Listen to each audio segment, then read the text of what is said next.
Il a perdu ses terres, ses enfants, sa santé, mais sa foi ne l'a jamais quitté. Voici l'histoire du prophète Ayoub et de la maladie qu'il a affrontée. Il était autrefois un homme comblé. Ses champs étaient fertiles, ses troupeaux innombrables. Son foyer résonnait de rires d'enfants et de prières paisibles. Et au milieu de tout cela, un cœur pur. Ayoub alayhi salam était un homme juste, humble, reconnaissant. Son cœur ne battait pas pour ses biens mais pour le Tout-Puissant. Et c'est au milieu de tout cela que l'épreuve commença. Un jour, sa vie bascula. Les bêtes moururent, les récoltes brûlèrent. Ses enfants, un à un, décédèrent. Et lui dont le corps était si fort, fut frappé par une maladie si rude que même les plus proches s'éloignèrent.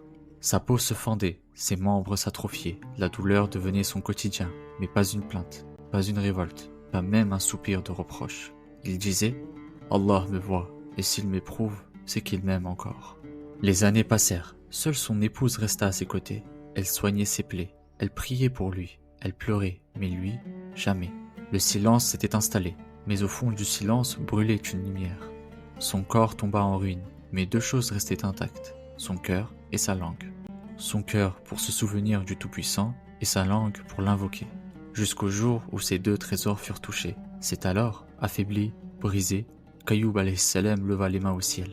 Il ne demanda pas la guérison, il ne réclama rien, il dit simplement « Ya Allah, le mal m'a touché, et tu es le plus miséricordieux des miséricordieux. » C'est tout, une prière sans exigence, une confiance pure, intacte, malgré les années d'épreuve.